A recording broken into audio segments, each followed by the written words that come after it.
This is RSBANDB Update, episode 574, recorded Thursday, June 30th, 2016. You're not the boss of me.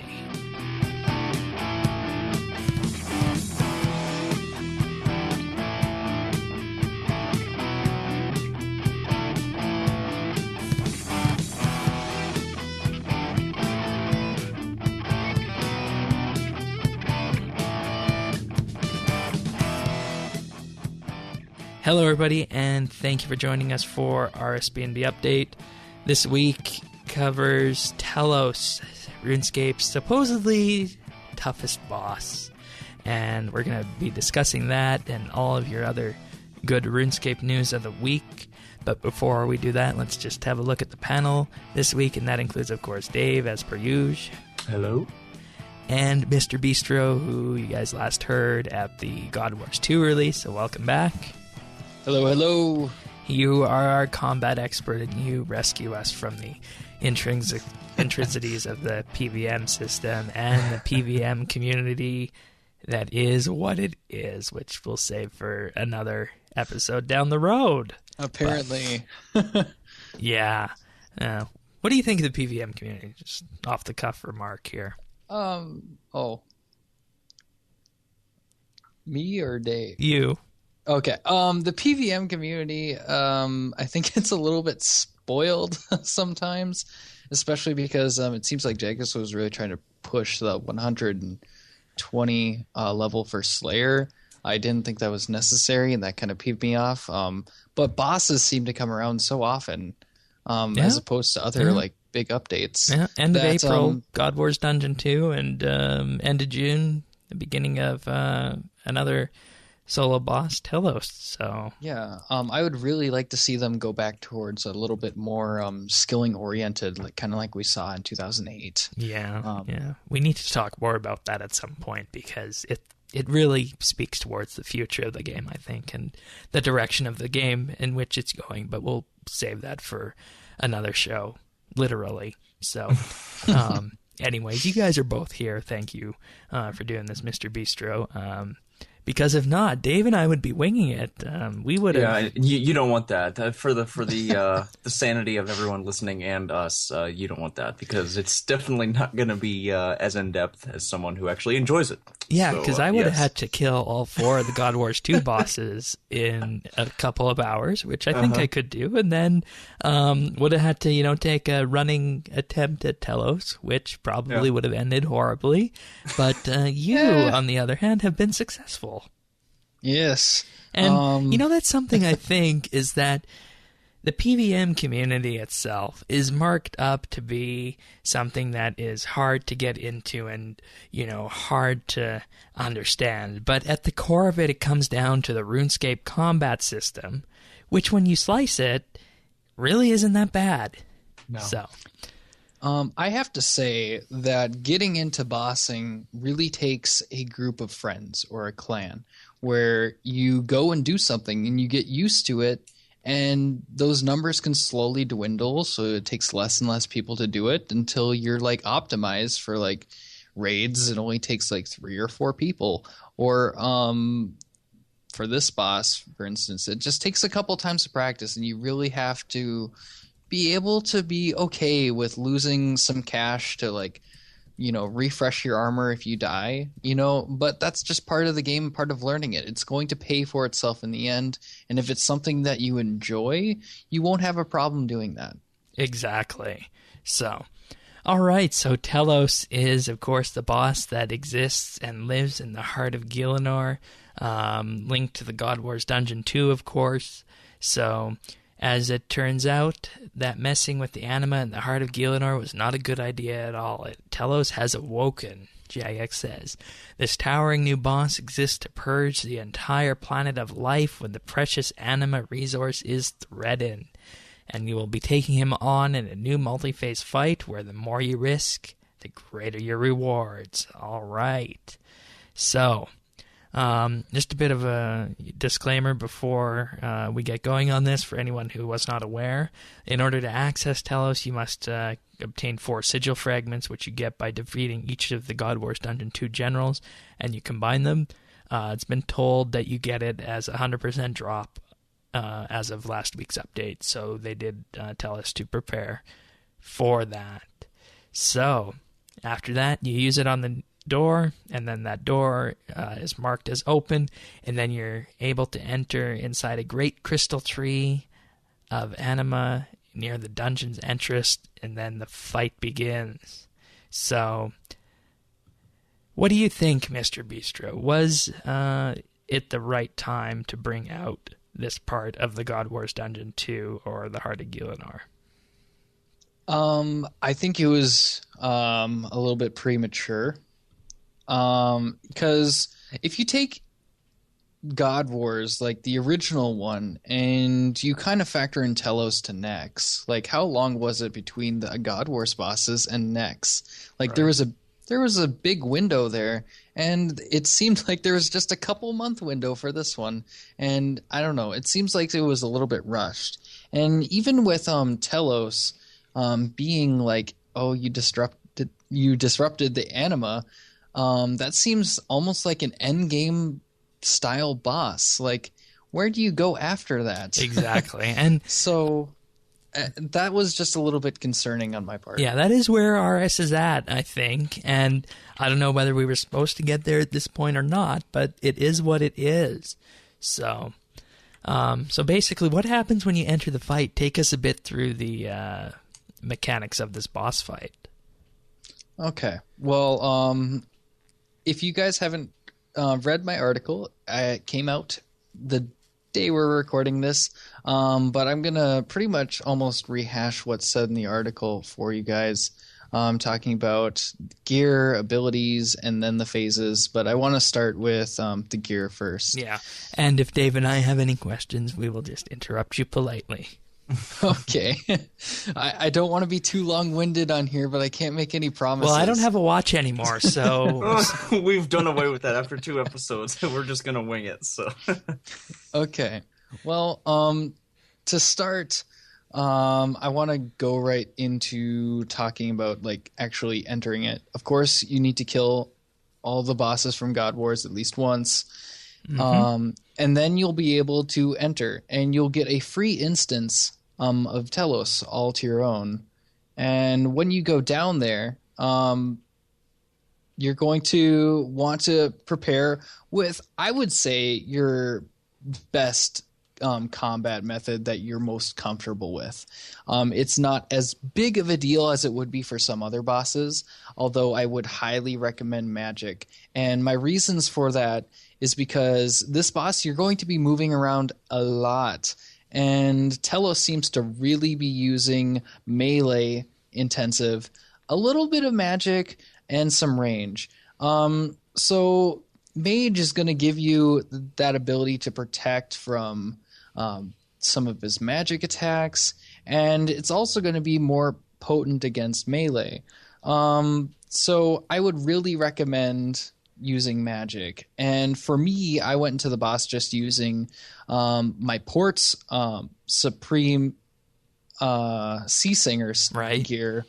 And that worked fine. And I'll explain why using tank armor worked for me so well later. Can I just say that the difference between tank armor and power armor at level 90 is on the order of only a few percentage points difference in damage.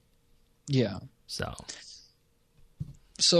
I would say go with what you're strongest with. If you have like tier 90s for melee, then go melee.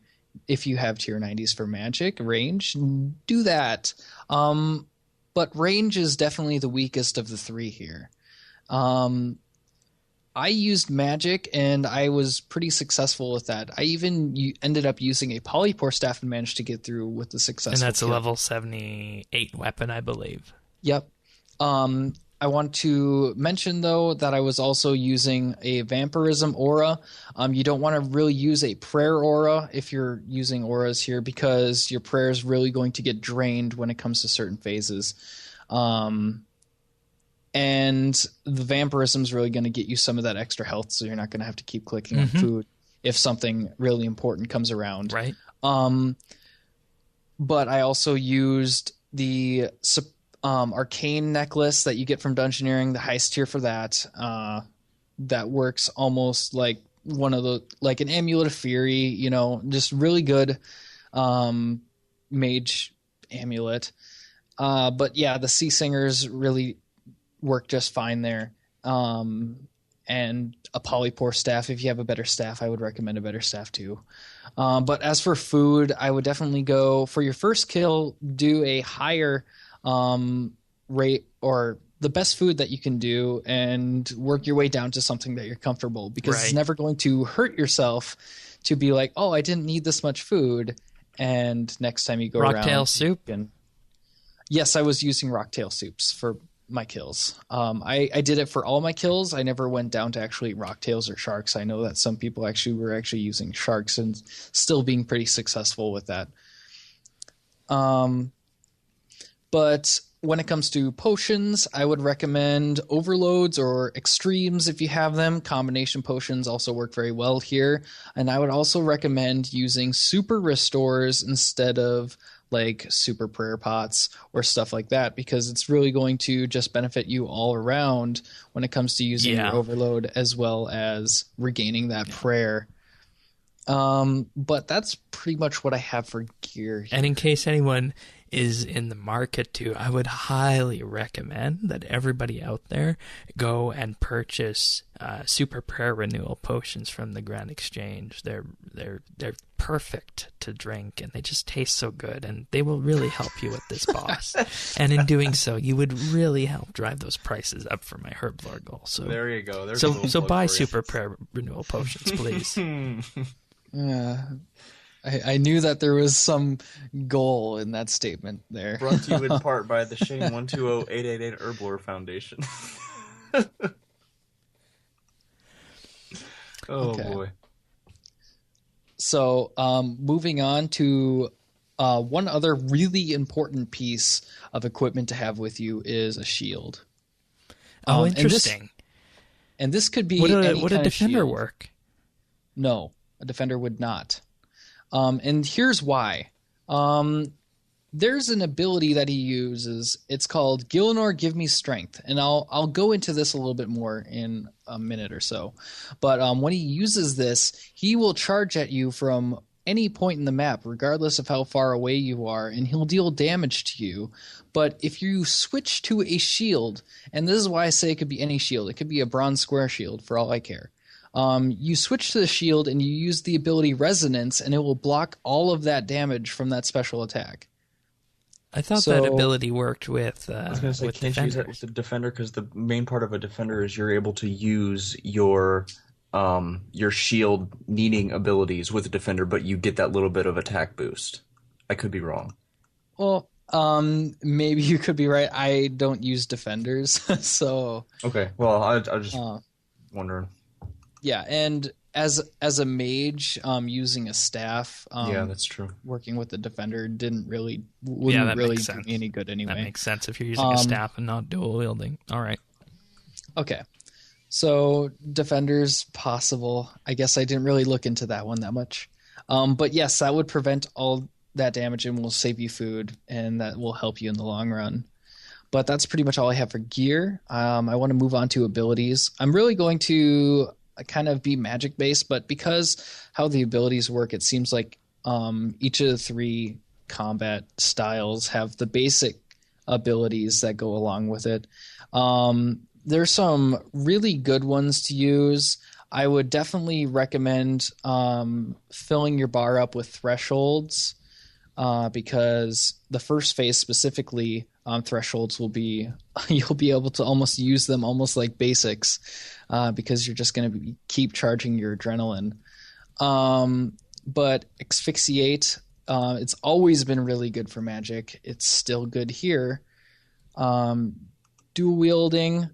When it comes to ultimate abilities, I would go against Berserk. Berserk can be really dangerous, especially in the third phase. And I will also get into that later. But you don't want to use abilities that are going to make you stand in place a lot. So the magic ultimate ability like Sunshine doesn't work very well, and that corresponds for all the other like melee and mage abilities or range abilities that are like that. So don't use stuff that's going to make you stand in place. Even the basic ability for range snipe probably wouldn't be very good because you're going to have to sit in place for a few seconds just to fire that ability off. So use abilities that are mobile. Make sure that your thresholds are being used at the right time. But otherwise, that's pretty much all I have for abilities. It's pretty much vague. Make sure you have resonance. Make sure you have freedom, thresholds, and just some other basics that will fill in your bar, and you should be okay. All right, so pretty much the same as any other core boss fight mechanic then. Don't rely too much on ultimates. Thresholds are your friend because they do a good amount of damage, and then just adrenaline build with basics. I would say that Metamorphosis for magic is really good because it allows you to stay mobile while also increasing that damage amount. Okay. That is a good ability for this specific boss fight. Alrighty. Sounds good. Okay, so I'm going to move on to the phases here, and I'm going to start with phase 1. This is probably also where I'm going to explain some of his abilities and stuff because they're all a lot of them are present here that are going to go through the second and third stage. But the first stage that you're going to get to, you're going to kind of just want to DPS him, and then you'll notice that a yellow beam is going to start shooting across the room, and it shoots across the whole area in random different locations. And the interesting mechanic about Telos is that if he is standing in that beam, he's going to charge up this kind of pseudo adrenaline bar that allows him to do massive damage. So you're going to want to prevent that bar from going up all the way. And once you get done with the round, that bar will reset to 0. So your goal is to just make sure that bar doesn't go all the way up. Otherwise, you're going to be eating a little bit more food because you could be hit for a lot of damage. And I've heard that when he's enraged, this can deal over 9,000 damage, which I find a little bit hilarious. Yeah. So I would recommend for the first stage to stand in that bar because what this light bar beam thing is going to do for you is it's going to give you infinite adrenaline. So just standing in there, moving when you need to when he does certain attacks, will make sure that you get those thresholds and even ultimates off and makes the first phase go by really fast, which can conserve that food. And you don't really have to worry about anything else on this one. That's really just for his interesting that they would attacks. do that. Yeah, it is. I really like the trade-offs that these beams have, and I'll cover them when I go through the other phases. But I'm going to start going with his talking about his abilities here. Anyway, you already heard about the ability Gielinor Give Me Strength. When he uses that one, he will charge at you, and this is where you're going to want to do a shield switch and then use resonance to prevent all of that damage. And then that one's not such a big deal. Hold Still, it's another ability where he will kind of jump up and land on you. What your goal is when he says that is to use your freedom ability so you can still move and then just kind of move out of the way. I didn't successfully actually use the ability Anticipation, which kind of allows you to prevent stuns. So I'm not entirely sure if that ability still applies when he calls that out. See, I was thinking that you might be able to do that based on what you were saying, because Anticipate is kind of usable in that situation, but you have to wait and see. Yeah, so I didn't manage to get that one to fire off correctly, so I'm not completely sure if that still works. I would assume that it does because that's how that mechanic is supposed to work, but I could be wrong. It's a new boss, and I haven't had a whole lot of time to make sure all my tests are correct here.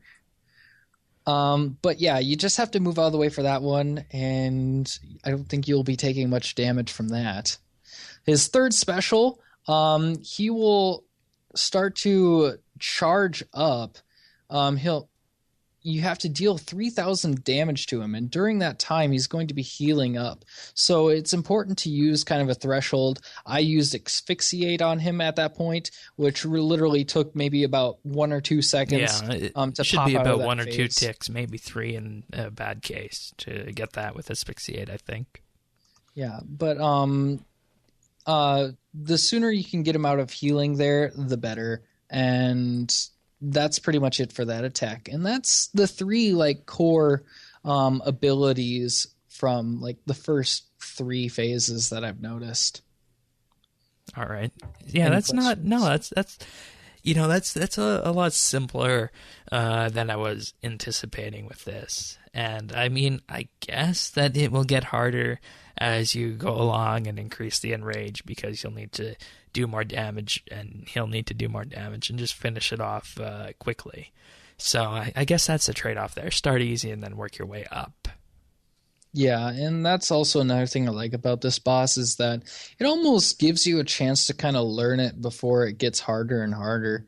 And if you didn't want it to be that way, you could just keep jumping in and out of this boss at its lowest difficulty, and you'd be just fine that way. By jumping out, you mean doing it once a day? Yeah, because that's like when the doing enrage it quits. once a day. Yeah. All right. Moving on to phase 2. Phase 2 implies that you're going to basically do the entire fight again. This time the beam is going to be black, and what this one does is it reduces your hit damage by half, and it reduces Telos's hit damage by half. So standing in this one, it's up to you. I would recommend it because it's going to keep him from raising that ability bar that I talked about before, where he will do that massive damage. This fight takes a little bit longer to do because your damage is halved. Yeah, just because your damage is halved for that. So I would almost argue saying that's a little bit more relaxing because the damage isn't as much, but it does take a little bit more time and can be kind of tedious. So the faster you can get through that, I guess, the better. Does the red beam still exist in phase 3? Yes, phase the 2? red beam. No. At least I don't think it does. The red beam was a phase 3 thing. Okay. Right. Okay, well, okay. What color was the first beam again? Yellow. Okay, I mean, then does the yellow beam exist in phase 2? No. Okay, so it's a one-time thing. Yeah. Gotcha. Yeah, each of these are unique per the phase. Alrighty. So when you enter phase 3, the red beam is different in that it will deal double damage to Telos, but Telos can deal double damage to you. Oh, this is why, double, and then basically living at your own risk then. Yeah, and this is why I said using Berserk is dangerous, because you're already going to be taking more damage by using Berserk ability, and now factor in this for anyone red bar. who isn't aware, Berserk increases your damage, but also increases the amount of damage that you do. So the question is this then additive or multiplicative? And then that kind of shows why you don't want to go in the phase 3 when you're doing Berserk. So yeah. Okay. Well, anyway, in phase 3, a new ability or attack comes from Telos, where he's going to summon some minions. And these minions are going to affect his ability bar, where you want to keep his ability bar in the middle. The ability bar is going to have red on 2 sides of it. And if the bar goes all the way to one side or the other, he will do that attack that deals a lot of damage to you. So it's a good idea to make sure you're keeping, I'd say, 1 alive, because 3 will spawn at a time, and they're pretty easy to kill. And this is also why I'd recommend Mage, because you can Mage them from across. You won't have to run around for that. You could stay in the beam if you needed to. And keeping 1 alive will really center that bar, but making sure that one that stays alive is a new one, because as he continues to spawn them, if the one that you keep keeping alive has been around for a long time, that's going to start dealing damage. Okay, so you kind of want to cycle them then. Yeah, you do. So keep an eye on that. All right. And how many life points do these minions have? I believe they have like 1,000. Okay, It's like so a basically, one-hit thing. yeah. All Yeah, right. they're almost like the shades when you're fighting QBD. I think I mentioned that in the article as well. You did. So it's about just taking care of those guys. It's not that big of a deal. It's just kind of one more thing that you have to pay attention to while you're actually fighting at the same time. And once you work them down, you'll move on to phase 4. And phase 4 is the most different of all of these phases, where you will be at the bottom and there will be these 3 kind of symbols that you're going to have to kind of hide behind. You'll DPS him down, and then he'll start to charge himself and spawn 3 minions. And you want to kill these 3 minions that come out. And this is going to happen 3 times, or once for each symbol, because there's 3 symbols. And once these minions are dead, you're going to want to hide behind that symbol, because that symbol will create a like protective barrier from his special one-shot attack. And this is almost like that one instant kill dart that Jagex came out with a while ago. Death touch dart. Yep. Yep. So hiding in that will protect you from that attack, and you have to do that 3 times, and you have to DPS him down again, and then the boss fight is pretty much over at that point. Really? Seems fairly straightforward, yeah. That is surprising to me. Mm-hmm. And how long did the kill take, if you have that information? I mean, you don't have to go into your beast thing and get the exact time, but just ballpark. I would say 7 to 11 minutes. Okay, well, I mean, that's in some ways a good experience too, because it's almost like a little package thing that you could just do, and then do that, and then go off and do something else if you just wanted to do at once. So apparently he has 400,000 life points. Yep, 100,000 for each phase, I believe. Yeah. Okay.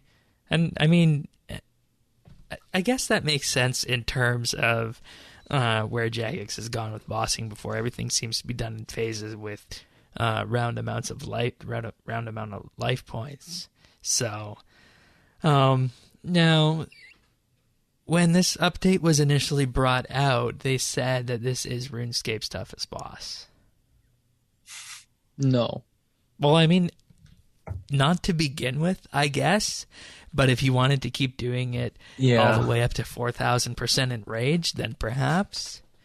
I guess that's kind of where the caveat is. Yeah. Like, yes, but no, because, I've watched countless videos on the kill, and I can say with certainty that it looks, at least, Araxor is definitely like 3 times harder in terms of mechanics and whatnot.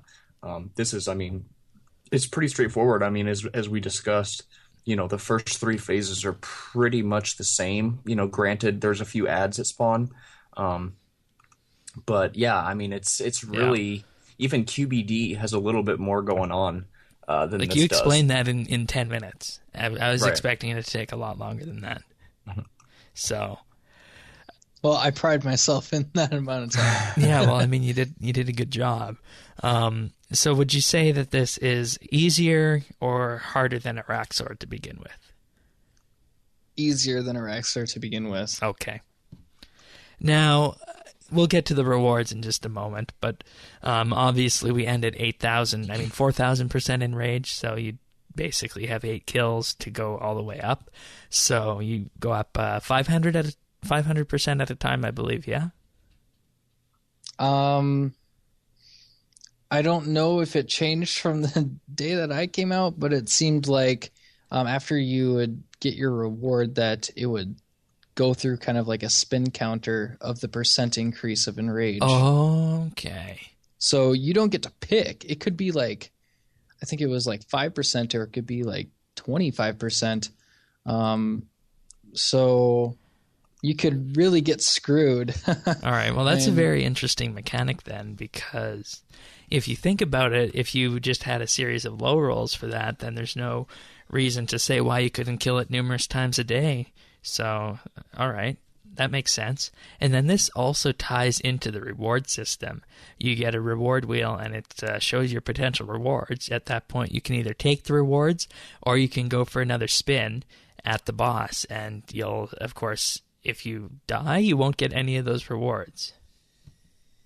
So, how often does when does the enrage reset? What's the daily? Daily, okay. Yep. So, I mean, I don't know how much PVM people can do every day, but if you're just thinking about doing a few bossing instances, you probably won't hit that 4,000% enrage, I don't think. So that is, in a way, kind of reassuring, yet also concerning to me for a number of reasons. Mainly to do with the fact that we have level 92 rewards coming out of this, and if you said that it's easier than Araxor on the first kill, then if you're not going to be going up, say, 100% each time, which I think would be a fair thing to do, then I don't know that having these rewards coming out of this boss are balanced in terms of what you get. So, right. And another question that I have is, does the chance of rewards increase when the enrage is increased? Yes, or is it okay? It does. All right. It does. There's a higher chance of you getting something more rare as your enrage increases. Gotcha. So I don't know if I've heard of anyone that's gotten something like super good on their first kill. Yeah. So, yeah. Well, I think it would probably have been probably around 48 hours after the boss came out, someone finally killed it on full enrage. Really? Yeah. So I guess the thing that I saw, it was like 300 or 400%. I guess that was like the day after release. So I guess I didn't realize that somebody had already killed it on 4,000. So a little divination or invention flashback there. Yeah. So I mean, overall, what would you give this boss out of 5 in terms of rating, Mr. Bistro, in terms of mechanics and just in general implementation? I'd say it was a really enjoyable boss fight, and I think it has to be one of my favorite boss fights of the game. So I'd have to give it like maybe a 4.5, almost even a 5. I really liked it. I just didn't like the way that Jagex went about releasing it, because they kind of told people how to fight the boss, which is not something I remember them ever doing in the past. Yeah. And I remember when Araxor came out, everyone was struggling for, at least the first week trying to pin down what to do, and we didn't even get access to the various combinations of Araxor until a few days later when the other paths opened up. Mm-hmm. So it certainly is very interesting to see what Jagex is doing with this, especially given the fact that everything that they have been doing seems so reward-based, going back to River of Blood, Kindred Spirits, and now this, very much an emphasis on the rewards and encouraging people to go out there and play this content. I think we're almost getting to a point where we don't want something to become flavor of the week. Mm-hmm. Because of that. And I think that updates need to stand on their own. So do you think that Telos can stand on its own after the initial hype is worn down? I don't know. Because you'd have to factor in something like the amount of GP it costs in terms of your resources and opportunity cost, right? Well, I don't think that's so bad, because on average, like, your first kill, if you do it successfully, could be around 500k. That's what I got on my first kill for a reward, which more than paid for the food, so I got some money back on it. And, if you're doing this more often, you're going to get used to it, and will be able to do it on a higher enrage, so you will be making some money. I think it will be around. I'm a little bit hesitant as to where it will actually end up, because I don't know how popular Raids is even today. And that's something that has a daily limit on it. And that's not something that God Wars had or Nex had, because you can just keep going back to Nex all you want. And And that's the big difference here. And I think that's why Nex has stuck around for so long and just been such a good boss. And it's not necessarily even as hard as some of the other things out there. And you don't need to, gather 20 people together like you do for Virago and whatnot. So, but of course, I don't even think we need to talk about the rewards because we talked about them already last week. The tier 92 weapons, the Zaros Godsword, Sliske's Staff, and the Saren Godbow. And then, of course, the Reprisal Constitution ability, which I think is probably the most interesting out of the bunch, and the fact that it prevents you from taking damage and then releases the damage back out a number of seconds later. But let's just say that the amount that they are charging on the exchange for the Saren Godbow, for example, is, well, pretty high, and it'll be interesting to see what happens with it. Currently going for around 400 million on the Grand Exchange, so it'd be interesting to see if this persists and what the economy has to say about it. But it's also worth noting that these weapons are augmentable, so these are going to be in demand for people who want to train invention at a high rate of XP with combat. So take that for what it's worth. It's also a staff rather than wands, and an off wand, which might not be your kind of cup of tea, but it is what it is. So not too much else to say on the rewards that we didn't cover from last week. I do think that when looking at the rewards, perhaps a mistake has been made. I think the Zamorak ability was a little bit of a cop-out. Oh, why is that? Everything else had weapons except for the Zamorak ability. True. And, I mean, I think that we are at almost a turning point in the game for the usefulness of certain skills. And we need to be looking forward to what's coming later this year with the mining and smithing rework, which was detailed a couple weeks back. Now, the mining and smithing rework is designed to give players the ability to smith and mine ore that end up you creating gear that goes all the way up to tier 90, though it won't be as effective as the tier 90s that you get from boss fighting. But the question that needs to be asked to everyone out there is, what is the point of a skill? A skill that is going to be reworked with a substantial investment from Jagex in terms of time, and relating to that time, the monetary value of that. What is the point of a skill when you can go, learn how to PVM, work your way up the PVM tree, and eventually, just get a Zaros Godsword, for example. That's going to be level 92. We're theorizing right now that the Smith level 90 weapons will probably have an effectiveness of about tier 83 or tier 84, based on what they said. So granted, even the ports weapons are going to be better than that.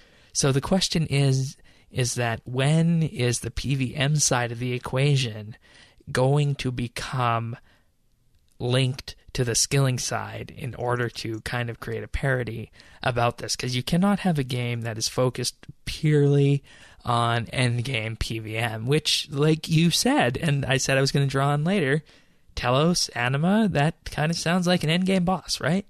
Mm-hmm. So the point I'm trying to make is that if you are wanting to put these kind of, drops in the game from a boss like this, what you ultimately need to do is you either need to make them a lot more rare, as in, very rare or ultra rare, and then have, a weaker version of these same weapons that, would, for example, from this boss be level 85. And yes, all the other bosses would also have to have other weapons as well. So, for example, the Calphite King Strygors would probably, if we were following the same kind of numerical scheme here, be taken down to, around level 83 or so. And then following from that, you would be able to use the mining and smithing rework to enhance something that you get from this monster, or at the very least be able to take something that you get from this monster and attach it to, one of these anima god swords, for example, with a hilt that you get from Telos. So, that would have been a perfect way to go about this if they were wanting to bring skilling into it. And it's just kind of unfortunate that there's no skilling at all looking forward to this when it's clear right now that the mining and smithing rework is being developed. So that's just my thoughts on it. And to recap, it's really a simple idea. You smith a basic sword, or you get the sword as a drop from Telos. It would be around level 83 or level 85. Then you smith another part of it and add it onto it, and then that makes it, a level 92 weapon. And you gotta have a high level smithing in order to do this. So I would just like to see some convergence of that. Yeah, it needs to be some sort of forward. A parallel to sort of feed off of each other for sure, in order to keep both alive and stable in the ecosystem. Yeah, and I think that what they did with the tier 90 power armor is on the right track to that. Though there still needs to be more reason than just getting that level to, create the armor. There needs to be something done from the skilling side in addition to getting a drop. Mm-hmm. So whether it's you get the main thing from the PVM or you smith the main thing and then put the additional thing on it from the PVM or vice versa, either would work in this scenario. So if I've made that clear, you guys understand? Oh yeah, definitely. All right. So, and it's just for that reason, when I saw these drops, it's like, oh, okay, so what's going to be the point of the reworked mining and smithing skill? Mm-hmm. Yeah, exactly. But anyways, more on that later, so to speak. What do you think, Mr. Bistro? You think that's a valid concern, or a skill is just wanting to be represented more in the PVM side of things? I think it's a double-edged sword, because I can see the mining and smithing rework being a reason to get more into bossing. Yeah, that could be done itself as well. Method, but at the same time, you're still doing it to get those higher weapons and something that you can create yourself. So I'm on the fence about it. I can't say that I'm totally against it. I can see what Jagex is thinking a little bit, but I'm also a little bit unnerved by the fact that there's now stuff out that's a little bit higher than what they plan to be coming out with this rework. Yeah, exactly. So, and the point is not that, skilling and combat should be able to net the same kind of equipment. The point is just that both should need each other in some way. As in, you smith the sword and then you get something from the boss, or you get the sword drop from the boss and you create something with your smithing skill to put on it that makes it all that much better. And, with that being said, we are highly reward-based, as we saw. The rewards were last week, and I said there's no need to detail what was mentioned in the rewards because we already knew this. So, and you said you kind of already knew how to fight the thing, right? Yeah. Mm-hmm. So, all right. Well, it's a 4.5 out of 5, which, is not bad, so to speak, which I think means that the boss covers what it was trying to do. Because if you think about it, the only other real solo bosses we got in the game are Queen Black Dragon on the beginner's end, I would say. Or maybe the Mole, depending on how you were to do that. But I don't really count the Mole because it's free to play and... I would say in terms of sort of the newer model of I would say solo bosses or just bosses in general, I think that QED is definitely where it's at, as to where I guess I can kind of split them up in a way, just in terms of how they sort of go about it. You have like the new bar up top and the, sort of its own environment rather than just going into a cave and killing just a higher level mob, if that makes sense. Yeah. But yeah. In terms of Telos and, God Wars 2, I think that QED is definitely the intro to that sort of bossing style, if you want to call it that. But. And so you think that this kind of thing is probably interchangeable with Araxor then, is that it starts off easier than Araxor, then it gets much harder than Araxor as you go up in Enrage.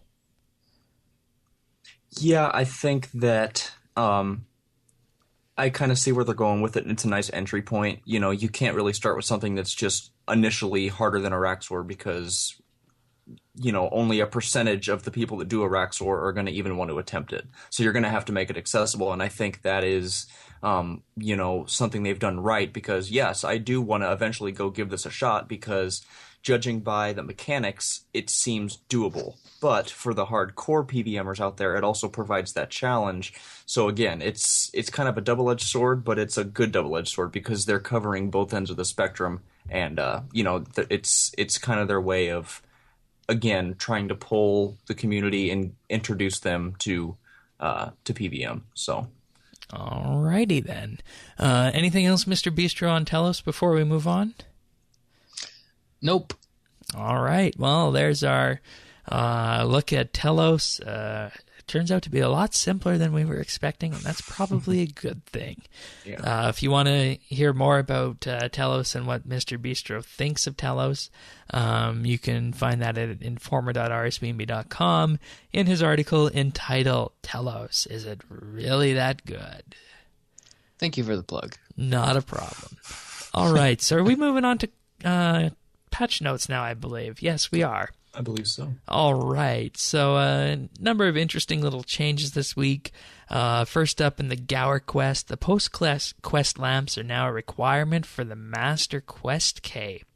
Okay, I don't know who wouldn't get those, but they're there.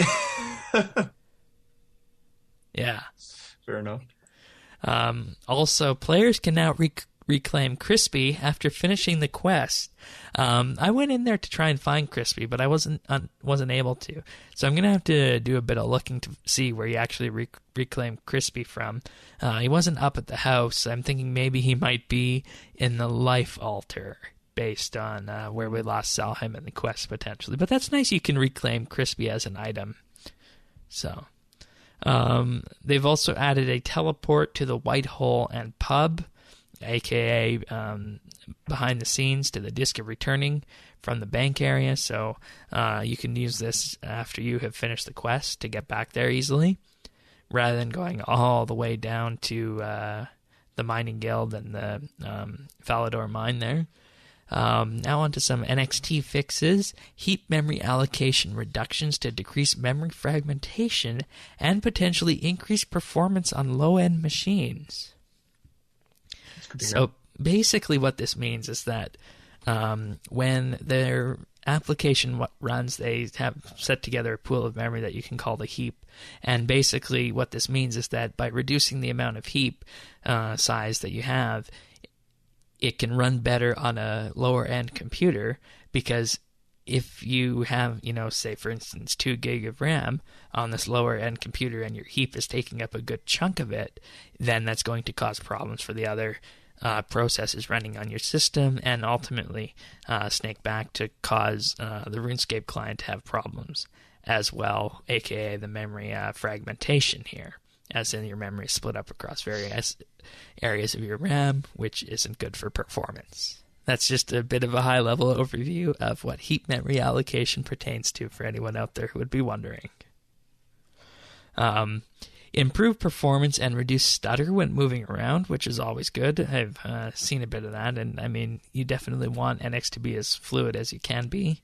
And finally, items which degrade on death now correctly state this in their tooltips in the Gravestone interface. So, that's what I pulled out from the patch notes. You guys have anything else in here? Yeah, nothing stood out to me. Yeah, it was kind of a small week. We should probably be seeing some ninja fixes incoming next week, because it has been a few weeks since we had a large dump of ninja fixes, so we'll be interested to see what comes with that. So, all right, very slim patch notes this week. Any of you guys fancy being clothing designers for Jagex? No. Can't say that's on my bucket list. No? All right. So it's July, and it's about that time when Christmas events start being planned, especially when they involve product. So Jagex is asking for designs on a Christmas jumper. So basically, you can create a Christmas jumper which will actually be sold on the RuneScape merchandise store if you're successful. This thing's going to look hideous, I know it. Oh, it's going to be pretty bad. You know, the one thing that they need to bring back to the store, and this is a personal gripe of mine, is the frickin' Cabbage Bomb shirt. I'm not aware of that one. Oh, that was around a long time ago, and it almost seems like Jagex doesn't want to, want anyone to know that it was ever a thing, because I can't find it anywhere. And I want to get one. I'm almost thinking about making them myself. Oh, yeah, that might work. So you need to meet these specifications. It needs to be a full jumper that will support up to 4 colors, no more. Your design image must be submitted by Monday, July 11th at 12:01 a.m. game time. Submissions should be sent to competitions@jagex.com, and the image files should be no larger than 2 megabytes. Alternatively, tweet the image to my RSXmasJumper hashtag on Twitter. And if you win, here's what you will be receiving. So, your Christmas jumper will be posted to you in your chosen size. It will be for sale on the RuneScape merchandise store, and you'll also receive a RuneScape goodie bag. I don't know, what would be a good thing? Maybe a black Santa hat jumper. There you go. Or a Santa wearing a black Santa hat. I'm sure party hats are going to be involved somehow. Oh, yeah, maybe, eh? Christmas crackers, maybe? What you could do is you could have, a jumper with one of those classic 1950s type Santa things that normally has a red Santa hat. Then you put it on with the black Santa hat, one of the scars from the 2005 event, and then on the back you have, just a general character-looking figure. Could be your character, and then that character has a party hat on. And then basically what you could do is you could design 4 colors. So basically you'd have 4 shirts, and then that would ultimately, each of those would have a different party hat. So there's a winning idea right there for anyone who wants to design it. I'm waiting to see that on the store come November. Wait a minute. Yeah, unfortunately I'm not too good with graphics, so we'll just have to wait and see how this goes. And I'm assuming that they can only do the front, because otherwise they would have said, okay, you also have to do the back. And I mean, I'm sure there are people who will, create this shirt, and then basically, if it doesn't win, create it anyways and get it for them and their friends. Right. So, anyways, also this week's Treasure Hunter update, it's not nearly as overpowered as some weeks, and I think it's a good thing whenever I can say that. Yeah, well, to be fair, it's kind of just a rehashed idea, so it's always nice to see new ideas that aren't overpowered, but, I'm not going to argue with it not being overpowered, but we have to remember that pull scores have been around for a while, but it's good to see that they kind of calm down a little bit. Yeah, the advanced pull scores are back. Basically, you put them in your pocket slot, and you get chunk of extra fast bonus XP for whatever you're training, and then when it depletes, it will set off a pulse wave in which everyone around you will get a 2% XP boost for 10 minutes, as well as other benefits like replenished prayer or life points or stats boosted to several levels.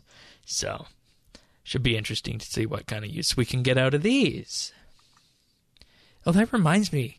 What would you use in your pocket slot at Telos, Mr. Bistro? Pocket slot. Vampirism Aura? Or no, that's the Aura slot. That's the Aura slot, yeah. For your first time around, I would just recommend the Sign of Life. Okay, all right. And then maybe a Scrimshaw or something afterwards? I would say a Vampirism Scrimshaw. Okay. To go with the Vampirism Aura. They complement each other very nicely. What about the Bloody Essences from River of Blood? Have not used those yet. Yeah. They seem kind of like poor man Scrimshaws, maybe, or maybe even a God book might be interesting. Yeah. Correct me if I'm wrong, but Vampirism Scrimshaw only works with melee, correct? Correct. Okay. Correct. So keep in mind, if you are going to mage, do not get a Scrimshaw of Vampirism because it will be wasted. So. All right. Well, that's pretty much it for RS updates this week. But before we go, there was the developer blog for animating spirit dragons, which are coming with the Arc. So they got some samples here of what the animated spirit dragons will look like in the Arc. So you can, of course, see this on the news posting here. They look kind of like sea dragons, I guess. So And I assume that's where they will be because the Ark does definitely have a lot of water surrounding in it. So,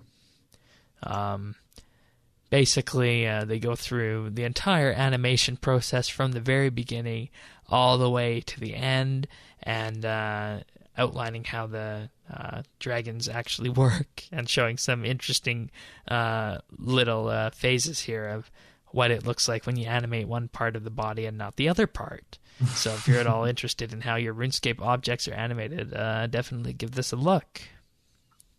Nice dev blog by Mod Hing. Alrighty, well, that's it for RS updates this week. You guys ready to move on to questions? Indeed, let's do it. Okie dokie. So, this first one is from Thieves. Hey guys, long time, no question, but here we go. I'm pretty excited about the looming skill pet updates, so which skill pet would you like to obtain first? Number 2, what animal, creature, or being would you like it to be? No Vulcan bobbleheads allowed, Shane. 3, if they weren't just cosmetic, what ability would you like them to have? Non-RS related, but who, if anyone, are you rooting for in the Football Euro 16? Come on, Wales, a.k.a. Tyrannin. And that's from Thieves, who says, cheers, fellas. Okay, I think my answer is obvious for this one. So, Mr. Bistro first. What skill pet will you obtain first? I wish I could have an answer for this, but I am so against pets, and I didn't want this to come to light, but I guess I just have to say it. I don't want to obtain any pets, regardless of what benefits they give. All right, that's fair. And I think I would be in a similar boat to that, but I do definitely... well, I'll let Dave go first, because we know where this is going. I would have to say it's going to probably be between a couple of my favorite skills. Divination, runecrafting, or construction. It's really hard to pick because I'll probably be going for as many as I can just for something to do. Now, as far as what animal creature, divination, I think it's pretty obvious. It'd probably be some sort of a light creature, maybe like a bigger wisp, perhaps. Rune crafting, I'm not really sure since we kind of already have the Rune Guardian. It'd be interesting to see how they do that, but I'm not really sure for that. And construction, that's also something different. An animated plank. I wouldn't put it past them. But as far as if they weren't just cosmetic, what they could actually do. You gotta be really careful with this because you don't want it to be, super overpowered or whatever. Yeah. And I'm not trying. Games break with power creep. That's true, and there's something, and I don't want to give it more attention than it deserves. But on old school, the skill capes give a little bit of a boost, sort of a little bit of an advantage to the skill when it activated. It doesn't just give you a level; it has a little bit of a buff. I think something similar to that would be nice. Obviously I haven't really put too much thought into it, but I think it would be similar to that. I think, I'm trying to think of stuff off the top of my head. Maybe something with rune crafting, it, increases your rune yield maybe by 5% or something. Yeah, something that could work. And divination, same thing, increased energy stuff, maybe borrow a little bit of the abilities from the familiars, but you don't want to, sort of break that so you don't want to content. kill things and cause stuff to overlap. Right. So, if there were any sort of, stat buffs, I think it would have to be minimal, but just, sort of a quality of life. Oh, it's nice that I have it, but it's not something that you actively need to search out. But right. I would say those are my 3 that I'll probably search for first. Is divination, runecrafting, and construction for sure. So. Okie dokie. As for me, it would definitely be farming followed by herblore. Farming is obvious. Herblore is also obvious as they're my second ones. So there's those 2. Now, animals and creatures that it should be. I have no idea for this, hence why I suggested the animated plank for Dave's construction pet. I don't know. I would suggest, maybe a mound of compost for the farming one, but we already have that in the summoning familiar, unfortunately. Though that might be kind of disgusting. So... And we already have a walking tree and the ant, and I don't know. It's kind of hard for me to extrapolate those things. But for the herblore ones, there's no reason why you couldn't, have, like a vial that comes to life and follows you around and changes color, kind of like the one in the Cape does. Mm-hmm. Or maybe in the farming one, a farming patch falling behind you that rains and then gradually comes to life. So those are two ideas right there. Maybe a hopping herb bush? I don't know. Yeah, maybe, but it needs to encompass the entire skill. And that goes with where I'm going if they weren't just cosmetic. And, this is what I was really hoping for, that they would come next year and tie into the prestige system, because I think players would jump up and down for this, is that if you had pets and you can just level up your skilling pets and get them to have some other benefit, then that might be an interesting thing. And, like you, Mr. Bistro, I don't like pets either. But if they're going to come, I really wish that they would have some benefit to them that people would have to level up over time. So if they weren't cosmetic, it's a really simple ask. A really simple ask for farming. Decrease the chance of disease and ultimately death for any crop based on your farming level. Because right now we don't have that, and it's just really disheartening when at level 120 farming, I have a herb patch where 3 out of 6 are dead. Well, the question is, why don't they just put that into the skill? Exactly, right? That would make too much sense. I mean, when it was suggested that Prestige ought to have a way of rewarding players, I thought, okay, that's fine for a perfect passive. And prior to that, I was thinking, okay, let's do this with the farming guild. But obviously, we're not going that direction. So, herblore one, I'm not sure about the secondary idea. Maybe something like the ability to create 4-dose potions without needing to use a magic well from Treasure Hunter. I think that would be good to have that in the game without needing to rely on Treasure Hunter for that. So, that's sad. And no, I don't follow Football Thieves. Sorry about that. It's not very popular here. Yeah, I don't either. So, and he means real football here, as in what the Americans call soccer, with a round ball, because you actually kick it. Therefore, it should be known as football. Correct. Whereas the one that you guys play with an egg-shaped ball, I don't know what you ought to call that. I'm not a fan of it, so yeah, same. I try not to call it anything. How about you, Mr. Bistro? I think it should be called I don't know, some mixture between rugby and, I don't know, football. Yeah. All right. Yeah, we don't like that sport, so you just cheer for your soccer thieves. That's a good thing to do. All right, especially Wales. And see, that's why I thought you were Irish, because Wales is near Ireland, except there's a bit of water between them. That's why I thought you were Irish thieves, because you mentioned Wales before.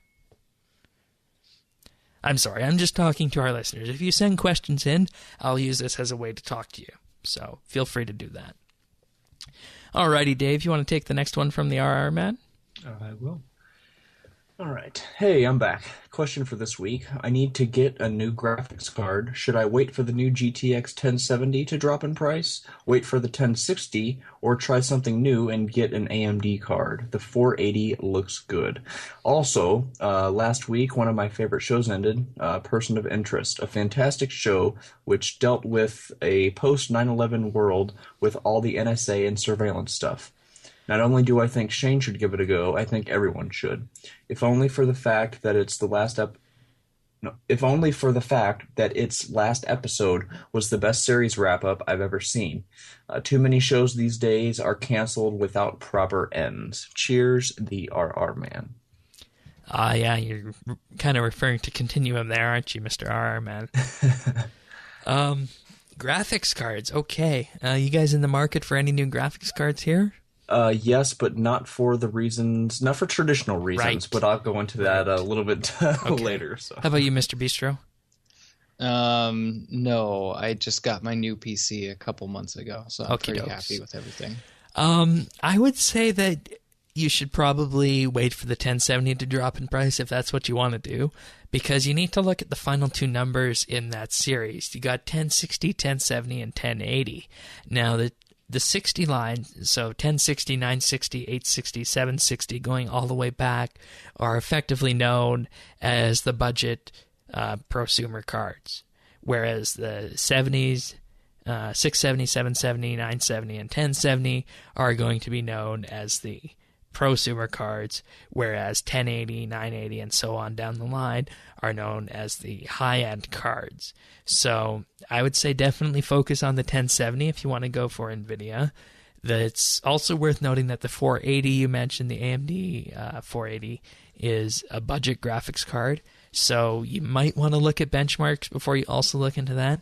Though AMD has said that if you strap two R9 480Xs together in Crossfire, you can get performance on the level of an NVIDIA 1080. So that's what they said. We haven't seen benchmarks yet, but always be skeptical when it comes to cross-firing. So I would say either go for the 1070 or see if the benchmarks are good enough on the 480, and if not, look for, of course, the up line of the 480, because there will, of course, be an up line because the 480 is the budget. So it'll likely be the 490 or the 480X, I want to say, will be the advanced version that AMD offers. So I would say come down to one of those three, the 1070, the 480, or the one up from the 480, depending on where the benchmarks go for that. Mm-hmm. In terms of favorite TV shows, I will definitely give that a look. I've seen it advertised on the TV here, but I've never really looked into it. So it might be interesting to see what they did with it, because the last show that kind of centered around surveillance and stuff like that was 24, which everyone knows ran for about 9 seasons. So that was a good show. So I will definitely give that a look. So thank you, Mr. RR Man, for that question. You guys have any TV shows that you were watching that ever got canceled? Not necessarily. I really don't watch too much TV, honestly.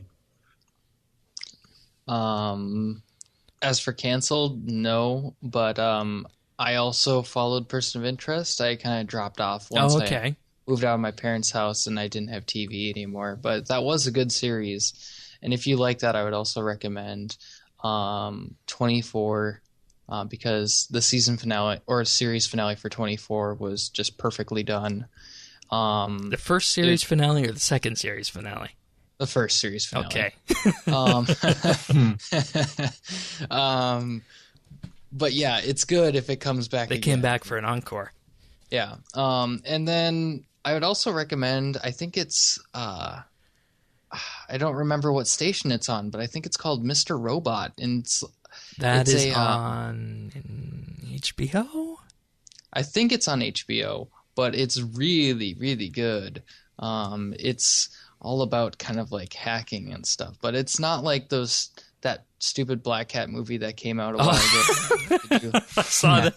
I see what you mean by calling it stupid. Yeah, it's good. Yeah, I can attest to that. I saw the preview of that when they showed the pilot, and it looked pretty good, though it didn't really catch my interest. So I will second that if those kind of things are your thing, dramas and whatnot that center around something that might not be typical, then probably Mr. Robot, something you should look at. Though I did only see the preview of it when they showed it. So. All right, that sounds good. It's interesting that all these things are kind of linked together like that. So, very neat. All righty, so the last question is from Wiley. You want to give that a read for us, Mr. Bistro? Sure. Hey guys, Wiley here. Do you think RuneScape will ever move away from the grid system and tick system currently in place and become a free location, free speed MMO like other common games, where you can auto as fast as you click, or animations can happen, chug variety of potions, or eat inventory of cabbages between abilities and attacks? Thanks for your time. I think that the tick system being changed is a far ways away. because it would interfere with so many things related to time in the game, because that's what they base their timing on. Farming is based on that, for example. The time it takes between actions in game to, limit how fast your auto interface makes your herblore potions and whatnot is all linked to that. So it is technically possible for them to do that. They said they could look into that for 2017, because I was actually on the survey. So they said they weren't going to put it on the content survey, but they hear you, and they are looking at doing some kind of project like that. So there is hope for that. And I think that in itself would almost be a bigger update than any combat update we've seen in the past, just for the amount of change it would bring to the whole combat system. It'd be a lot more fluid, and like he says, you'd be able to basically do whatever you want with the combat system without being forced to wait, which for me is one of the biggest complaints of combat that there is in RS. So I don't know how you guys feel about the tick rate. Yeah, short answer, will it ever happen? No. Long answer, obviously it's a possibility. My personal opinion, it's going to have a much bigger and possibly worse backlash than EOC in terms of people quitting and being butthurt. Yeah, because people don't know what they want. Like, this will make Right. everything harder. And if that happens, then ultimately what we're going to see is we're going to see a third fragment of the community, because we're going to have old school, we're going to have EOC, and then we're going to have current game, which is on the free, no tick system. And at that point, you have to ask yourself, if you haven't put that much time into the game, why would you play RuneScape over World of Warcraft or Guild Wars or Rift or anything like that? Because at that point, basically what makes one of the biggest unique things about RuneScape is the tick system and just sort of the ease of gameplay. It's very simple. It's point and click. It's straightforward. Not necessarily heavy on the keybinds and the controls and whatnot.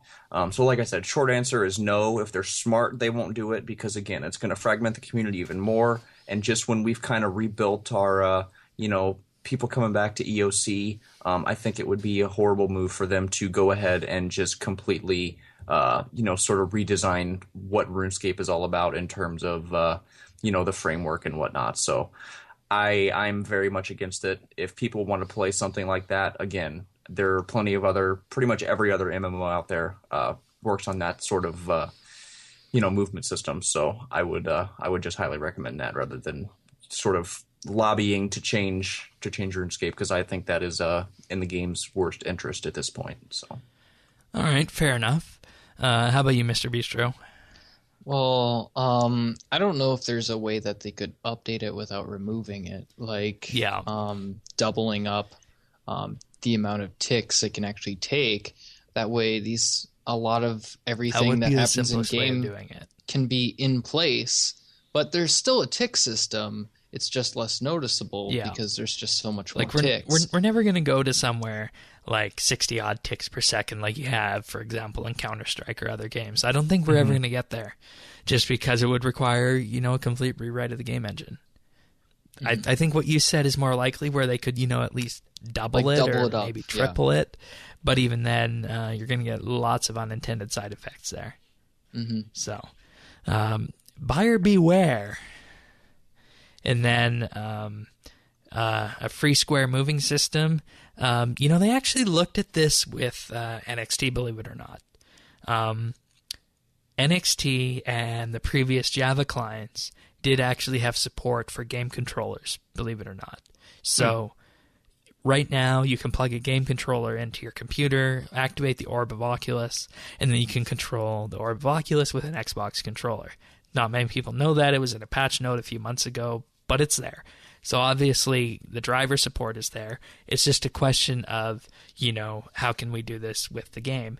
And, the square system on the ground is once again those legacy RS Classic features that makes RuneScape what it is. And sure, you could remove those, especially now with the NXT client. But at the same time, they found that just the way the game is designed, the way that the objects are so small, it would be too hard to, for example, line up to, a one square banking chest as a prime example, or one square thing on the ground that you want to pick up, because you got to get there and then you got to figure out how to pick it up. Whereas now all you do is you just run to it or run next to it, click on it, and then voila, you've picked it up. So, right, and same with, say rocks on there, because basically the collision lines are basically just on every square that it's on. You obviously can't walk on it, but if they had the free moving, no tick or no grid, then they're going to have to, very much so redefine every object in the game to have more precise collision lines, and therefore you're probably going to have a higher poly count. And it's not just necessarily, just removing something. There's a lot more that has to go into it in terms of graphics. You really need to do collision counting. You're right. Yeah, you really have to pretty much just rewrite the whole game engine and then go from the ground up. Which, when you think about it, just look at shadows in game. Shadows are built based on using a non-textured render at a skewed aspect ratio to show where that shadow is going to come. And that's done on your video card at a much lower resolution than the actual object itself. So you would be, once again, adding another layer onto the compute side of things in terms of collision prevention, which, you could do and is possible probably with this client. And they said they prototyped it, but it just didn't feel like RS. And coming back to what makes RS based on the tick rate and whatnot, and then this square by square walking system, it's just, that's what we've known for so long. And there's a really beautiful way of looking at this programmatically, is that if you have, a grid-based layout and you want to have certain grids that you can't walk in, well, you just mark them as non-walkable. Then all you do is you use the shortest pathfinding algorithm from point A to point B, and then you can even weight those if you wanted to, and then just find the shortest way to get there. And that's what the game does right now. And it's a really simple thing to do in software. So, once again, it goes back to legacy RS and just keeps it what it is. But, we could explain more about how this pathfinding works, but I think we've already had enough computer science concepts with the heap already today. There we go. Alrighty, well, that's it for questions. So thank you, everyone, for sending those in. If you want to be like these individuals, just email them to questions@rsbnb.com. We take text and audio questions there. You could even send us a video, too, if you want, I guess, and then I'd play it on the screen and then go up on the video version of YouTube. Or you can call or text to 571-57BNB, which is 571-572-2632. And finally, if you just have a text question, you don't want to use email, or you don't want to sign up on the forums, just direct message them to us at RSBANDB on Twitter. All right. So, tech news. Windows 10's anniversary is coming up at the end of July.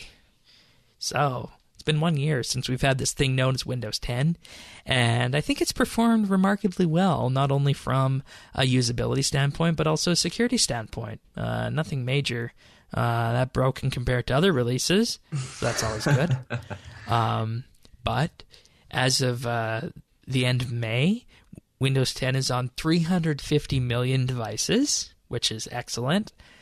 And coming July 29th, there will be what they're calling Windows Redstone 1, which is essentially the anniversary update, which is the yearly update for Windows 10. No real fanfare, and it's going to be provided to everyone for free who has Windows 10 already. And then following that, a few days later, everywhere else will get the Windows 10 update, including tablets, Windows phones, Surfaces, Xbox One, Internet Things devices, and, of course, HoloLens, and that's on August 2nd.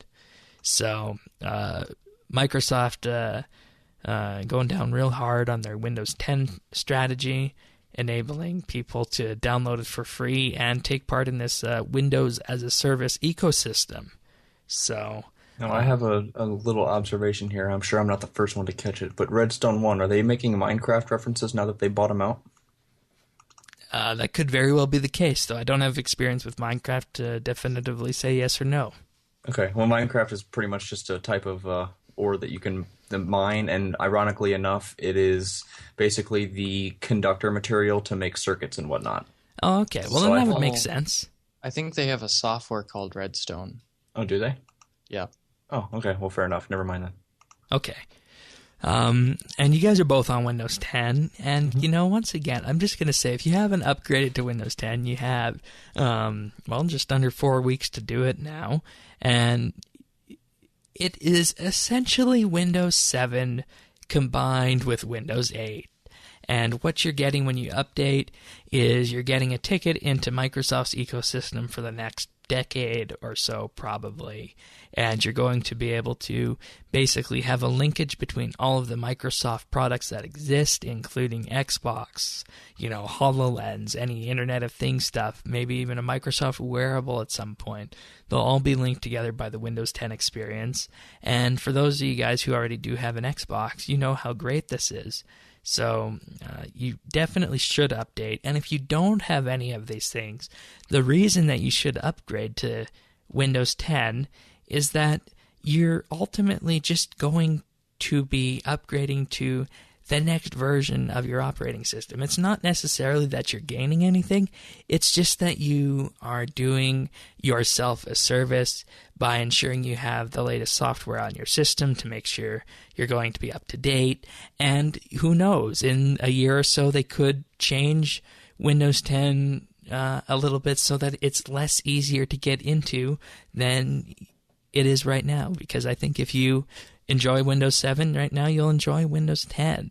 So definitely give it an update. All the issues are ironed out, and there's no real concerns to be had with this. So it really is the ecosystem that you're looking for. And once again, if you need reasons to update to Windows 10, I have a piece on Informer called 10 Reasons for Windows 10. So definitely give that a read if you're looking for reasons to get Windows 10. And I don't see why people don't, except for, following bad FUD that's been spread around the internet from the very beginning. So, I don't know.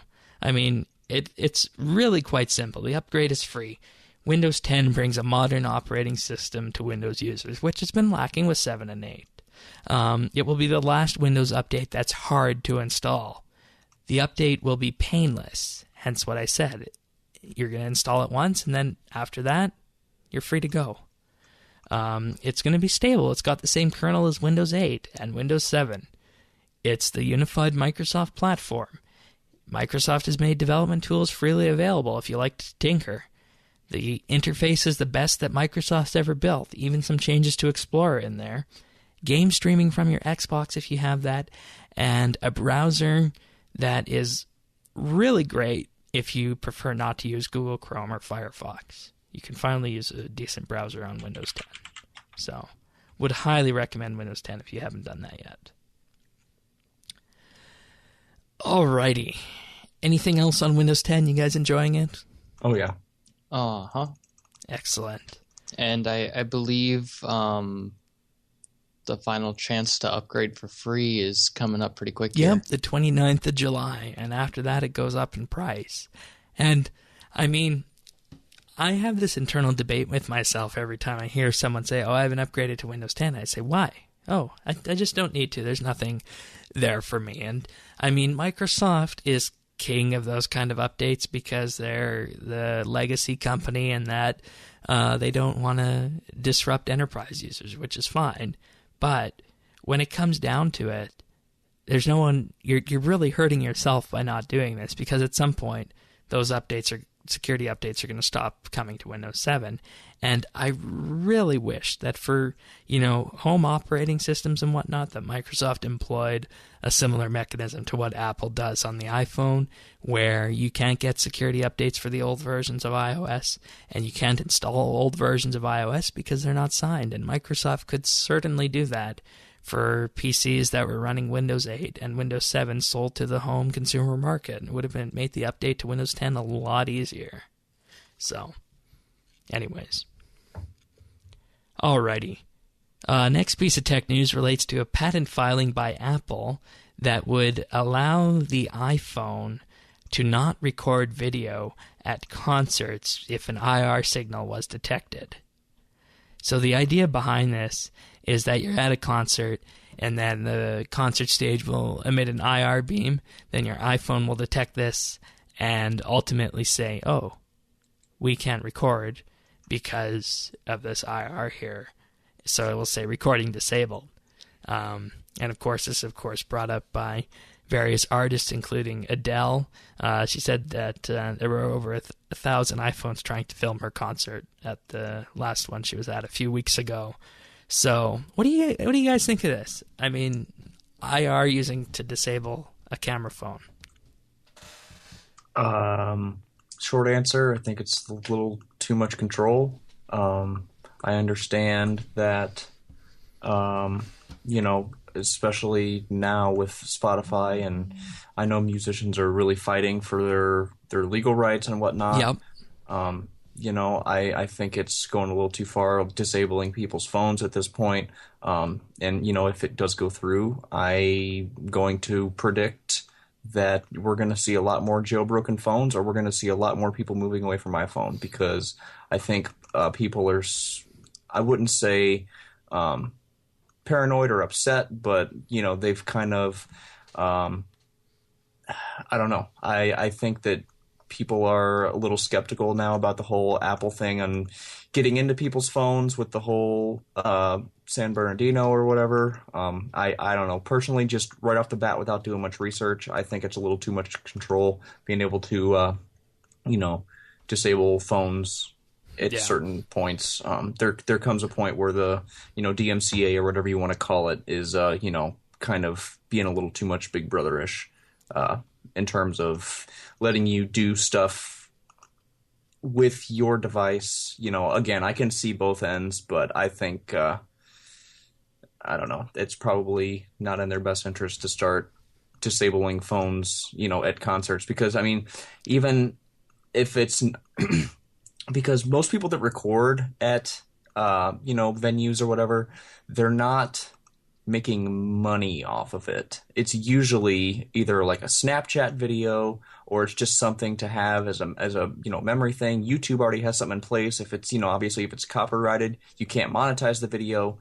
So I really don't see how they're losing money off of it. I would think they would be kind of getting free advertising, because, if they're posting their video, hey, I went to see such and such, here's a clip of my favorite song. Like, oh yeah, that's cool. That was a good performance. They're not uploading this poorly recorded, obviously very distorted, sound file or video, and they're not, selling it for a profit. It's mostly just the free advertising. And I think I think the music industry is getting way too uptight about with rights and stuff.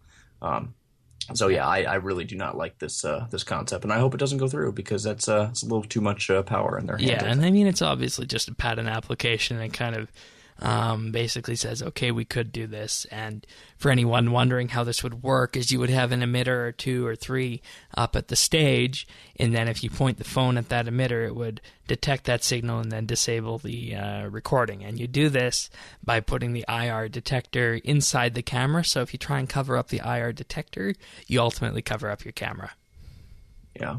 So it is kind of like draconian, like you say, but I mean, a patent is a patent, and if someone wants to implement that and put it in a device, they're free to do that. And I think people would still buy the iPhone regardless of whether or not that was in there or not. Yeah, I mean, it is what it is. My personal opinion, I think iPhone sales would drop, because you have a lot of bloggers, you have a lot of sort of the artsy, I don't want to call it artsier crowd, I don't want to label it, but I think you have a lot more of the artsier crowd. You have the people, the bloggers, they're going to go to the music festivals, they're going to want to document stuff. And I really think that you're going to see a lot more people switching to an alternate, mobile platform rather than iPhone. If iPhone really starts restricting on what can be, photographed and what can be, recorded, and I don't know. I'm against it. So moving all right. on. How about you, Mr. Bistro? I think this is actually really dangerous, and I also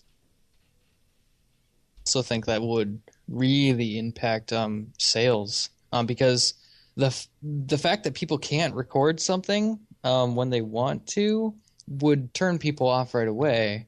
But I'm not just thinking about concerts. Like, what if people just started using this in their day-to-day life? Yeah. And see, the thing is that you can get an IR receiver and then you can determine the pulse modulation of that IR beam, and then you can duplicate that with just any, generic IR transmitter. Yeah, and then this can also get out of hand really quick. And, they're obviously going to put these in movie theaters. They're going to put these in art museums. They're going to put these in all kinds of different things. And it's going to come to the point where the only place you can take a picture is in your own house. And what's the point of having a camera at that point? You know what I mean? So I think this can get out of control really quick. Just pretty much because, again, money talks. All they have to do is request permission and just get these IR things. And it's really dangerous, because then it's going to come down to we're going to get to the point where they're going to start disabling, and I understand it's in the best interest of the party trying to implement it, but this just goes down the line as, okay, are we going to start having phones that are disabled when you're driving a car and stuff? And it's just like, it's a little too much. I mean, there comes a point where, you have to be responsible yourself. We don't need to have these things that really are pretty much in our generation. They are your livelihood. They have all your info on it. It's your main way of communication, and to have, third parties sort of control that by any means really is it's definitely dangerous. So. Alrighty. Well, I got something else for our next piece of tech news that's dangerous. Alrighty. So it's no secret out there that a good number of people use this thing called Facebook Messenger. So, okay. There is a security vulnerability with Facebook Messenger that Facebook says is a designed feature. So I'm going to take you guys through this. So you send a link into Facebook Messenger, and your friend clicks on it. And when they click on it, it sends a signal to Facebook, where Facebook goes out and fetches the title, description, and thumbnail of that link, and then stores it in a database with a link identification number, so a standard ID number. And now, okay, that seems like fairly innocuous, right? If we're just trying to catalog a link. But Facebook has a public API that can be accessed with any Facebook developer account or any Facebook user account. So, for example, they give is that in this object database, Mark Zuckerberg's ID is ID number 4, and it says the name behind it. So what you can do is you can move through each of these developer ID numbers that access data from Facebook's Graph API, and then they return data if you are able to access it. So, for example, most of the time you will receive a prompt saying that you're not allowed to access it or it just doesn't exist.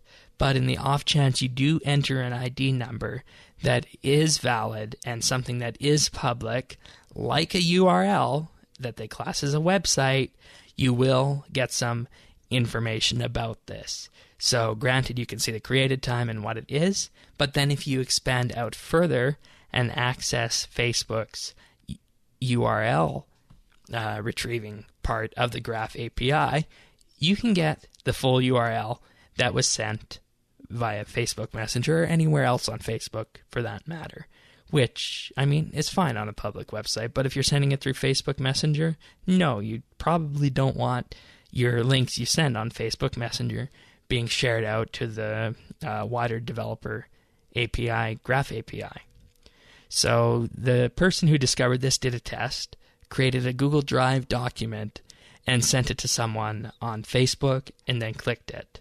And then they were able to retrieve the identification number for that URL and find out what the URL was without actually opening the messaging conversation.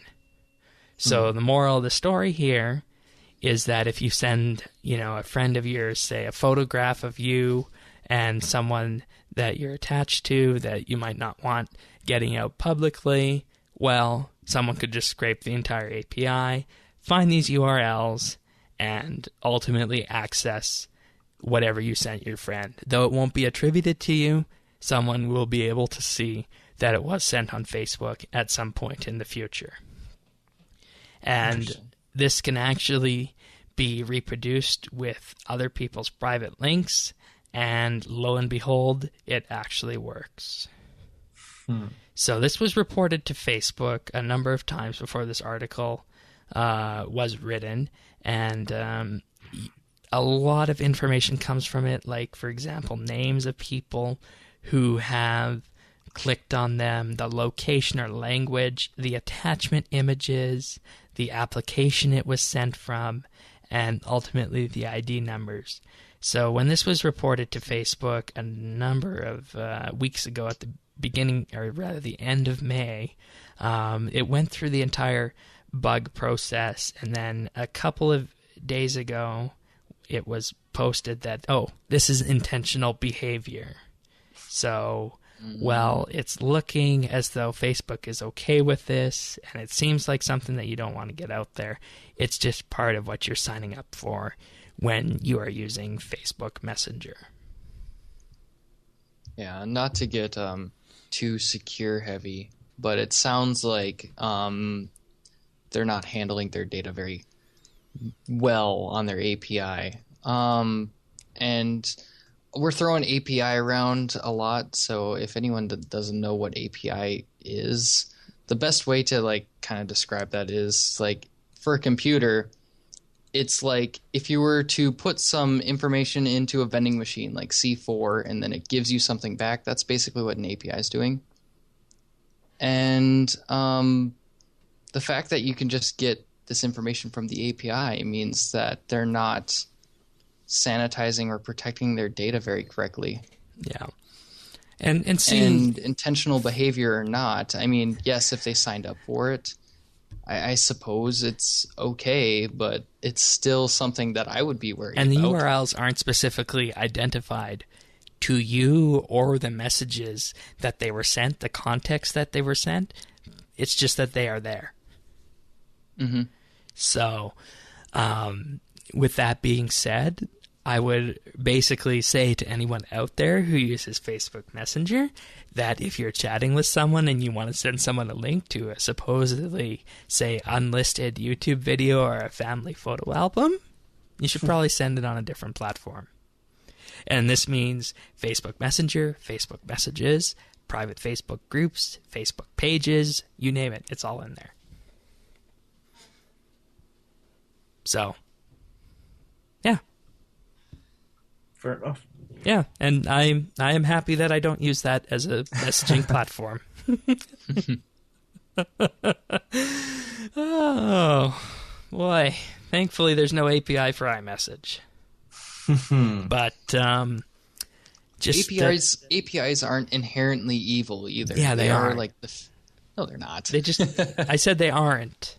Okay. Yeah, they are not. They just need to be built properly. Yeah. Anyways, Skill of the Month update for June. The crafting skill of the month. Parnassia is still in first place with 5.7 million XP gained. A truly remarkable feat. And in second place we have And That's Bad with 2.5. And in third place is Poison Nova with 2 million XP. So, very neat. If you look at this, Parnassius actually told me that all of this experience he gained has been by way of gathering his own materials and not spending a single GP on crafting. Wow. And he came in first. That's impressive. So that just shows what crafting would be capable of if you actually did want to spend GP on it. So the fact that you're not spending GP on it just shows how efficient you can be if you look for efficiencies in the RuneScape skilling system. So Pronuncius has pretty much won this as it's the end of the month. And with that being said, it's worth noting that by the time you are listening to this, the July skill of the month, which is Invention, will have started, which I believe Divination. Divination. I always get those two confused. Yeah, me too. Which you two are both competing in. Mm-hmm. Mm-hmm. I'm waiting those 7 minutes. It's going to happen. Is it that time or is it an hour from now? I'm not sure. I'm not sure which way we're set up, but you'll get an email when it's time. Everyone gets an email when it's time. I honestly have no idea what time our server is set on anymore. I lost track of that years ago. So, okay. Yeah, but it works, right? It does, and that's all that matters. Okay, so we got to good amount of achievements of the week, so let's alternate through these. First up, Dave, you got... sorry, not Dave. I was reading your cursor. Eon got 120 Invention on the 29th of June. Sirion got 99 Prayer on June 28th. And then Bolter99 got 99 Construction on the 27th. Boredom got 99 Invention on June 27th. Interesting name. I like that name. I yeah, like it. Yeah. And then Tim got 99 Slayer, 99 Ranged on the 26th. Jamandi 52, 99 Invention on June 26th. And then finally, Alex43 got 3 of them on the 25th, and that would be 99 Divination, Runecrafting, and Hunter. What a day. So, nice 3 of them there, and good job. He knocks them out in chunks. Yeah. And, I mean, it seems as though what we're seeing on here is that we're seeing less cookings and fletchings than we used to, and more of the other skills, which I guess is good because they're all done. Or it could be that. Could be that. It's nice to see Invention really making its appearance every week. Everybody's sort of getting into that, so it's nice to see everybody kind of coming back up to par with the, I don't know what I want to call it, the... Invention grind? Invention grind, development of the skill, kind of, blossoming out. More people are getting into it, so I like to see that. So yeah, it is very nice indeed. Oh, alrighty, though we like any achievement. I do have a pick of the week this week, and, I was thinking, because I was asked earlier in the week, what headset should I get? And it occurred to me that we had never used my gaming headset as a pick of the week. So that's what this week's pick of the week is going to be. And that is the the Turtle Beach PX21, which you can get from Amazon.com. It is a pretty good, I'd actually say very good, all-round gaming headset for the price. You guys know how much this is? I do not. I know I have a pair, and it's probably cheaper than it was when I bought it, 3 years ago. Yeah, only $44.99 on Amazon now. And this is a standard stereo gaming headset. It works with the Xbox, it works with the PlayStation 3 and 4, it works with the PC. So it pretty much worked with any platform that you have. Mm-hmm. And then excellent sound, comfortable, independent volume controls as well for chat and gaming. So that means that you plug one end into your green output on the back or your optical output, and then the other end gets plugged into your USB output on the front of your computer. So then you have one control that controls your Skype or your Discord volume, and another control that controls your gaming volume. So it basically lets you have independent controls. If you want one to be louder or one to be quieter, you can do that. And then there's another thing that happens with this. You can purchase for, I believe it's another $59.95 if you want, the Turtle Beach digital signal processor, which enables the headset to support virtual surround sound. So for about $100, you can get a virtual surround sound headset if you wanted to do that. But what we're talking about today is just the standard stereo headset, the Air Force PX21 for $44.99, and pretty good headset. And it's also good for podcasting. That is actually what Earth has used to do the show for last year and the few episodes that he's been on this year. So, very good in terms of microphone quality too, which we like for the podcast. And if you're on Skype or in TeamSpeak or Discord, it also ensures that it reduces background noises appropriately, so you can speak without having to worry about, whether there's something going on in the background and it's going to get picked up. So a very good headset for a very good price. So that's the PS3 Air Force PX21 headset, available on Amazon.com. I can attest to that too, because I'm running on the PX22 MLG. I bring that home from work just for the podcast. So basically the same headset. Yeah, I think there was a difference that caused me to recommend the PX21 over the PX22. Do you have independent volume controls on there? I do. All right, then you have a USB and a 3.5 millimeter, right? Yep, they're both plugged into the front. Okay, so, all right. Well, I mean, you could get the PX22, but I think that the PX21 is an excellent price for what you get. Yeah, I think the PX21 is probably going to be a better price. I don't know what the 22 is for cost, but I think the 21, based on your sound quality, is pretty superb. So yeah, and it's of course on Amazon, which I think everyone in the world has access to. So I mean, even though it's discontinued at Turtle Beach, lots of retailers still sell these. So definitely, if you need a new headset this year, this is the one to pick up. Okay, so what have we been up to? Let's start with you, Mr. Bistro.